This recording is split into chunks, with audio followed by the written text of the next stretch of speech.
Bonsoir à tous et bienvenue dans votre journal francophone ReNews. Je suis Hasmi Karakelian.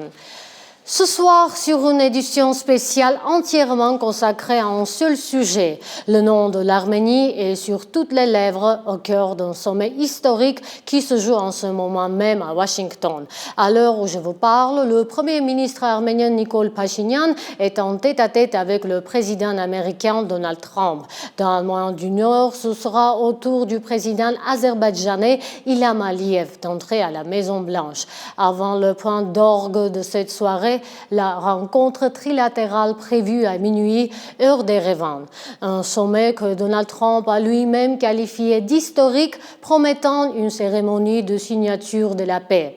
Le chef de la Maison-Blanche a écrit sur sa page de réseau social, je cite, « L'Arménie et l'Azerbaïdjan sont en guerre depuis des années, ce qui a coûté la vie à des milliers de personnes. Les États-Unis signeront également des accords bilatéraux avec les deux pays pour exploiter conjointement les opportunités économiques. » Trump a noté que de nombreux dirigeants avaient tenté de mettre fin au conflit entre l'Arménie et l'Azerbaïdjan, mais que lui seul y était parvenu. Je tiens à rappeler que la délégation dirigée par le Premier ministre arménien à Washington est composée du ministre des Affaires étrangères Ararat Mirzoyan, du chef du cabinet du Premier ministre Araïk Harutyunyan, du secrétaire du Conseil de sécurité Armen Grigoryan, du chef du groupe parlementaire Contrat civil Hayk Konjorian, du ministre de l'Industrie de haute technologie Mkhitar Hayrapetyyan et d'autres responsables. Donc, à quoi s'attendre de cette rencontre? Il est évident que les documents qui seront signés cette nuit ne sont pas seulement historiques. Ils s'apprêtent à redessiner la carte géopolitique du Caucase du Sud. Pour décrypter les enjeux, Reopen Media a obtenu les analyses exclusives de deux figures clés de la diplomatie américaine. Parmi eux, l'un des plus grands connaisseurs du dossier, l'ancien co-président du groupe de Minsk, James Warlick, qui a accepté de nous livrer son point de vue. Face à lui, un ancien ambassadeur américain à Bakou, beaucoup plus sceptique. Deux visions radicalement opposées pour un sommet qui pourrait redessiner l'avenir du Caucase du Sud. Regardez le reportage d'Aram Avetissian depuis Washington.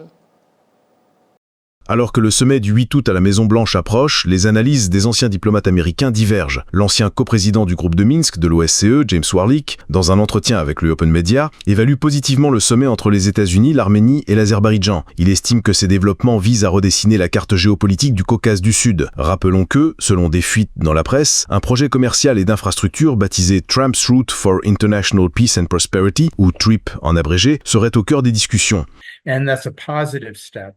C'est une étape positive, surtout pour l'Arménie, qui est isolée dans la région.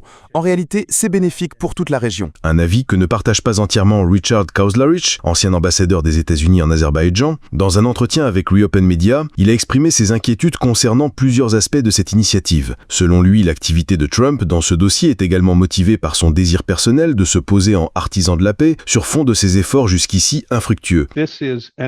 C'est un exemple de l'approche de Trump en matière de politique étrangère, qui est transactionnelle et où tout n'est pas comme d'habitude. Elle n'est pas basée sur des programmes d'aide économique américains ou sur la présence de forces américaines. Elle est basée sur des intérêts commerciaux. Sans une participation sérieuse de l'État et sans une architecture de sécurité fiable, de tels projets, selon lui, manquent de fondations solides. Pour Richard Kauslarich, une simple présence commerciale est insuffisante pour réaliser un projet aussi ambitieux. La sécurité de cette route est essentielle et à mon avis, il ne suffit pas qu'une simple entreprise américaine soit responsable du corridor. Il existe des menaces pour la sécurité dans la région qui peuvent émaner de l'Iran et de la Russie. Les analystes soulignent l'importance de la réaction de Moscou et de Téhéran à ces développements. L'ambassadeur Warlick est convaincu que la présence américaine dans la région ne réjouira ni la Russie ni l'Iran. Je m'attends à une réaction négative, en particulier de la part du Moscou, car Moscou considère depuis longtemps cette région comme sa sphère d'influence et comme une partie de l'ex-Union soviétique. Richard Kauslarich, quant à lui, rappelle que le président iranien s'apprête à se rendre en Arménie. Je ne peux pas imaginer une situation où l'Iran et la Russie céderaient volontairement leur leadership aux États-Unis, dont quelque médiation que ce soit, sans leur implication. Il est donc très important de suivre comment la Russie et l'Iran réagiront à ce qui se passera vendredi. Interrogé sur les informations concernant la dissolution du groupe de Minsk de l'OSCE, l'ancien coprésident, l'ambassadeur Warlick, estime que le groupe a joué un rôle positif, mais que la poursuite de son activité nécessite un consensus de toutes les parties, consensus qui fait défaut. Selon l'ambassadeur Karzlarich, la dissolution du groupe de Minsk serait un pas qui irait, sans aucun doute, dans le sens des intérêts de l'Azerbaïdjan. Bakou en parle depuis longtemps, souligne-t-il. Aram Avetissien, Reopen Media, Washington. Faisons le point sur les informations exclusives révélées par le journaliste azerbaïdjanais Alex Raufoglu, correspondant de l'agence Duran accréditée au département d'État. C'est ce même journaliste qui, dès lundi, avait annoncé la tenue du sommet de ce soir, une information qui n'a été confirmée que 2 jours plus tard. Hier, il avait détaillé ce qui devrait être signé à la Maison-Blanche. Il s'agirait de 4 documents, une déclaration conjointe arméno-azerbaïdjanaise, la pré-signature d'un traité de paix par les ministres des Affaires étrangères, une demande commune de retrait du groupe de Minsk, ce qui signerait sa fin de facto. Des mémorandums d'entente distincts signés par les États-Unis avec l'Arménie et l'Azerbaïdjan. L'objectif affiché, selon les responsables américains, serait de rendre la paix aussi irréversible que possible. C'est une visite officielle qui prend tout son sens au vu du calendrier. Le président iranien Massoud Pezeshkian se rendra en Arménie. Cette nouvelle, qui circulait depuis plusieurs mois, a été confirmée 2 jours seulement après l'annonce de la visite de Nikol Pachinian à Washington. Une visite au cours de laquelle le premier ministre arménien rencontrera le président azerbaïdjanais à la Maison-Blanche, sous le parrainage du président américain Donald Trump, l'adversaire déclaré de l'Iran. À Téhéran, les milieux politiques et experts sont en ébullition. Selon eux, l'objectif du sommet est clair: convaincre l'Arménie de déléguer la gestion de la future route stratégique à une entreprise américaine. Mahmoud Ahmadi Bigesh, ancien membre de la Commission de la sécurité nationale et de la politique étrangère du Parlement iranien, estime que Téhéran n'aurait pas dû soutenir aussi ouvertement l'Azerbaïdjan lors des 2 guerres du Karabakh, car cela a conduit à une perte de confiance de la part de l'Arménie. Regardons la question de l'autre côté. Si l'Iran était à la place de l'Arménie, nous ferions-nous confiance, compte tenu de nos actions? La réponse est univoque. Non. L'Arménie, en tant qu'acteur clé dans la question du corridor, aurait pu prendre une décision en toute indépendance, accepter ou refuser. Elle aurait eu cette possibilité si nous avions maintenu notre neutralité. Au lieu de cela, quelle était la logique lorsque le chef spirituel, imam de nos 5 provinces les plus importantes, se mêle de diplomatie et publie une déclaration commune en faveur d'Ilham Aliyev? Par de tels gestes, nous avons créé une situation qu'il est aujourd'hui presque impossible de corriger. Le conseiller du guide suprême iranien, Ali Akbar Velataï, avait d'ailleurs prévenu que l'ouverture du soi-disant corridor de Zangezur placerait l'Iran et la Russie dans un blocus terrestre et que l'Iran y réagirait vivement. L'analyse de certains est de dire que nous sommes en guerre avec Israël et l'Amérique et que nous ne devrions pas ouvrir un nouveau front pour l'ennemi. Cependant, je dois leur dire que leur raisonnement est erroné, car la République d'Azerbaïdjan, depuis la création de son identité, s'est fondée sur l'inimitié avec l'Iran. Pour de nombreux analystes, la rencontre à venir entre Pachinian et Aliyev est une tentative de remplacer l'accord tripartite raté du 9 novembre par un traité de paix peut-être plus stable sur une plateforme occidentale, ce qui signifierait un changement de cap direct de Moscou vers Washington, l'ennemi de Téhéran. Ils n'ont pas besoin de relations d'égal à égal dans l'espace post-soviétique. Ils ont besoin de prendre des ressources et d'agir comme des colonialistes typiques, des impérialistes. Nous espérons que les pays de la région, y compris l'Arménie et l'Azerbaïdjan, sont conscients des risques d'aggravation de la situation. Tout le monde sait comment cela se termine. Et la Russie a déjà exprimé sa position sur l'activisme américain dans la région le mois dernier. Le délai de validité de l'accord du 9 novembre arrive bientôt à son terme. Depuis sa signature, le document s'est transformé en une liste de violations chroniques. 1 mois seulement après la déclaration, la partie azerbaïdjanaise a pris les villages de Intager et Ksadber avant de pénétrer sur le territoire souverain de l'Arménie en 2021 et 2022. La violation la plus flagrante fut l'agression à grande échelle contre l'Artsakh en septembre 2023 et son nettoyage ethnique forcé, annulant de fait les dispositions clés du mémorandum. Simon Ovanissan, Reopen Media. Le service russe de la BBC écrit que lorsque les principaux projets de paix de Trump ont échoué, il a tourné son affection vers le conflit arméno-azerbaïdjanais, où les hostilités étaient terminées depuis longtemps et où même le texte du traité de paix avait déjà été élaboré et convenu. Il ne restait plus qu'à le signer. Citant certaines sources médiatiques, la BBC note que les parties sont parvenues à un compromis sur l'ouverture de la route entre l'Azerbaïdjan et son exclave, le Nakhichevan. Au lieu du soi-disant corridor de Zangezur, la route restera sous contrôle arménien, mais sera gérée par une société américaine. Face à la multiplication des commentaires et des rumeurs, Yerevan réagit fermement. La porte-parole du Premier ministre Nazeli Bardasaryan a publié une mise au point ce matin. Elle a déclaré que toutes les affirmations et publications selon lesquelles l'Arménie aurait accepté ou accepterait une solution de type corridor ne correspondent tout simplement pas à la réalité. Elle a rappelé que la position de l'Arménie, très claire et sans ambiguïté, a été exposé par le Premier ministre Nikol Pachinian lors de sa conférence de presse du 16 juillet et d'ajouter « Il ne peut être question d'aucune autre logique ». Une paix obtenue sous la menace d'une arme n'est pas la paix, a déclaré le directeur exécutif de l'ANCA, Aram Hamparian.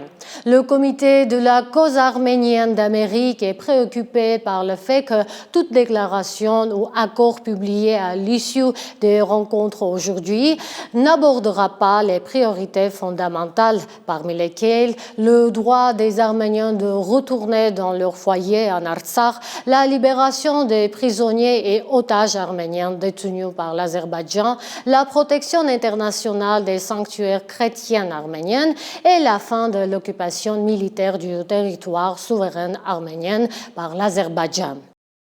Washington a pris part aux efforts de règlement du conflit du Haut-Karabakh dès les années 90. C'est en 1994-1995 qu'a été établi le format de la coprésidence de groupe de Minsk, au sein duquel les États-Unis ont assumé ce rôle aux côtés de la Russie et de la France. La médiation la plus marquante entreprise par Washington au cours des 3 dernières décennies fut le processus dit de Key West. Il prévoyait que l'Azerbaïdjan renonce à ses prétentions sur le territoire de la région autonome du Haut-Karabakh, qu'il assure un corridor d'une largeur appropriée avec l'Arménie, en échange de quoi il récupère les districts adjacents et la possibilité de se connecter au Nakhichevan. Je ne suis pas venu en Floride, à des milliers de kilomètres de l'Arménie, pour faire des déclarations de propagande ou pour apprendre aux coprésidents comment faire leur travail. Je suis venu pour travailler de manière constructive à un règlement. C'est tout. Merci. Au cours de ces négociations complexes, la partie arménienne a toujours adopté et adopte encore des positions dures et non constructives. Nous ne parvenons pas à un accord car la position de la partie arménienne est basée sur l'occupation de 20% du territoire azerbaïdjanais. En 2000, une solution était proche, mais au dernier moment, Heydar Aliyev a fait marche arrière. 2 décennies plus tard, on apprendra que c'est son fils Ilham qui l'avait convaincu de ne faire aucune concession aux Arméniens. Sa logique était simple, les projets d'acheminement du pétrole azerbaïdjanais vers la Turquie, via la Géorgie, puis vers l'Europe, allaient bientôt être lancés. Viendrait ensuite la vente du gaz à l'Occident par la même voie. En somme, l'Azerbaïdjan s'apprêtait à faire de grandes affaires avec l'Occident, à gagner beaucoup d'argent et d'influence. Il n'y avait donc aucun intérêt à ce stade à trouver un accord avec les Arméniens. Après la mort de Heydar Aliyev, a débuté le processus dit de Prague, qui a finalement abouti au principe de Madrid, puis sur cette base, au pourparlers de Kazan. Lorsque Serge Sarkissian et Ilham Aliyev étaient très proches d'un accord en Russie, Barack Obama a personnellement parlé aux 2 dirigeants pour leur souhaiter du succès. Mais là encore, Ilham Aliyev s'est rétracté au dernier moment. C'est aussi à cette période qu'ont été publiées les 5 déclarations célèbres des chefs d'État des pays coprésidents, dont Aliyev a tout fait pour se débarrasser, car elles mentionnaient les 3 principes de Madrid, y compris le droit à l'autodétermination. Dans les années 2010, 7 États américains ont reconnu l'indépendance de l'Artsakh, Rhode Island, Massachusetts, Louisiane, Maine, Californie, Géorgie et Hawaï. Pendant toute cette période, l'Artsakh avait un représentant aux États-Unis. Les coprésidents américains se sont succédés au fil des décennies, mais le processus est toujours resté à l'ordre du jour de la politique étrangère américaine. Puis est arrivée l'année 2020 et tout a changé. Le groupe de Minsk a de facto cessé d'exister, les pays coprésidents ont nommé des envoyés spéciaux distincts car ils ne pouvaient plus travailler ensemble. Finalement, Nikol Pachinian a cédé aux exhortations européennes et en 2022 a reconnu l'Artsakh comme faisant partie de l'Azerbaïdjan. Les approches américaines ont également changé en conséquence et le problème a été replacé dans le contexte plus large de la politique régionale. Et voilà que Donald Trump arrive avec sa logique de parade de la paix et des intentions qui n'appartiennent qu'à lui. Mary Danielian, Reopen Media. Alors, Washington, la voix de l'Arménie n'est pas seulement celle de ses diplomates. Elle est aussi portée et parfois avec plus de force par 2 puissantes organisations qui travaillent sans relâche pour influencer la politique américaine. le comité de la cause arménienne avec son activisme de terrain et l'Assemblée arménienne d'Amérique avec ses réseaux d'influence. Deux styles, deux approches pour un même combat. Alors que des décisions historiques sont sur le point d'être prises, leur rôle n'a jamais été aussi déterminant, plongé au cœur de la voie arménienne en Amérique. Aux États-Unis, la défense des intérêts de l'Arménie et des Arméniens repose sur deux piliers majeurs. Le comité de la cause arménienne Haïdat et l'Assemblée arménienne d'Amérique. Si leur objectif est le même, leurs méthodes, elles, sont radicalement différentes. Le comité de la cause arménienne est une organisation communautaire. Son principal outil est la mobilisation publique qui inclut le travail avec les électeurs, les manifestations et la pression directe sur les législateurs-législatrices. En 2023, par exemple, l'organisation a activement fait du lobbying pour l'adoption de l'Armenia Protection Act qui visait à suspendre l'aide militaire américaine à l'Azerbaïdjan. Le comité apporte également un soutien public aux candidats et candidates dont les positions sont en phase avec son agenda. Avertissement des Arméniens d'Amérique. L'accord soutenu par la Maison-Blanche normalise le génocide des Arméniens d'Artsakh par l'Azerbaïdjan. Le comité de la cause arménienne appelle à une paix véritable, fondée sur le retour des Arméniens au Haut-Karabakh et la libération des otages arméniens qu'au l'Azerbaïdjan. À l'opposé, l'Assemblée arménienne d'Amérique fonctionne comme une structure centralisée, axée sur la recherche. Sa méthodologie repose sur l'analyse politique, la préparation de rapports et un travail direct et non public avec les responsables politiques. L'adoption en 2019 des résolutions reconnaissant les génocides arméniens par les deux chambres du Congrès américain a par exemple été précédée par des décennies de ce travail d'information. L'Assemblée mène également des programmes de stage qui permettent à de jeunes professionnels de s'intégrer dans les structures étatiques de Washington. Ainsi, les deux principales structures de lobbying arméno-américaines appliquent des approches distinctes. La première se concentre sur la mobilisation publique de masse, la seconde sur la recherche et le lobbying direct. Mais par leur activité, toutes deux visent à représenter les intérêts de la communauté arméno-américaine et influencer la politique étrangère des États-Unis sur les questions relatives à l'Arménie. Simone Hovhannisandri, Open Media. Depuis l'indépendance de l'Arménie, c'était devenu un rituel. Chaque 24 avril, tout un peuple retenait son souffle, suspendu aux lèvres du président américain. Allait-il enfin prononcer le mot génocide? Ou allait-il une fois de plus se réfugier derrière la formule diplomatique du Metz-Yeren? Derrière ce choix des mots, c'est une véritable bataille qui s'est jouée pendant des décennies à Washington. Un combat permanent entre la conscience morale et l'effroi calcul géopolitique. Entre les promesses électorales et la crainte de froisser la Turquie, cet allié stratégique au sein de l'OTAN. Alors comment, après un siècle de valses hésitations et de pression constante, ce mur politique a-t-il fini par céder?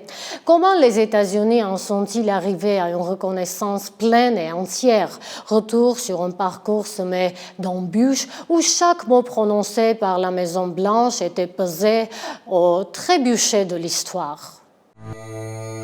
Depuis les tout premiers instants du génocide arménien de 1915, la position des États-Unis a presque toujours été en champ de confrontation entre la morale et la politique. Tous les présidents ont été bien informés de cette sombre page de l'histoire. Beaucoup ont apporté leur contribution à des programmes pro-arméniens, y compris à la campagne pour la reconnaissance du génocide. D'autres ont cédé aux pressions turques et ont évité de faire avancer l'agenda des lobbyistes arméniens et pro-arméniens. Les promesses de reconnaître le génocide ont commencé après l'indépendance de l'Arménie. Le relais a été lancé par George H.W. Bush.